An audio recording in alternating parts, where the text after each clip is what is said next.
টেসলার প্রধান নির্বাহী ইলন মাস্কের নতুন রাজনৈতিক দল গঠনের পরিকল্পনার তীব্র সমালোচনা করেছেন মার্কিন প্রেসিডেন্ট ডোনাল্ড ট্রাম্প।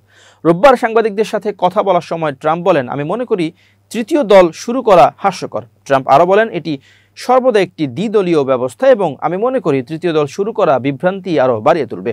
কয়েক সপ্তাহ ধরে নতুন রাজনৈতিক দল গঠন নিয়ে কথা বলছিলেন ধনকুবের ইলন মাস্ক। শনিবার সামাজিক যোগাযোগ মাধ্যম এক্সে দেওয়া এক পোস্টে তিনি নতুন রাজনৈতিক দল আমেরিকা পার্টি গঠনের ঘোষণা দেন। ইলন মাস্ক বলেছেন, আমরা আসলে একদলীয় শাসনের মধ্যেই বাস করছি, যেখানে অপচয় আর দুর্নীতির মধ্য দিয়ে দেশকে দেউলিয়া করে দেওয়া হচ্ছে। আজ আমেরিকা পার্টি গঠিত হলো আপনাদের স্বাধীনতা ফিরিয়ে দেওয়ার লক্ষ্যে। রোববার ট্রাম্প তার ট্রুথ সোশ্যাল প্ল্যাটফর্মে পোস্ট করেছেন, গত 5 সপ্তাহে ইলন মাস্ককে সম্পূর্ণরূপে লাইনচ্যুত হতে দেখে আমি দুঃখিত। মাস্ক মূলত ট্রেনের ধ্বংসস্তূপে পরিণত হয়েছেন।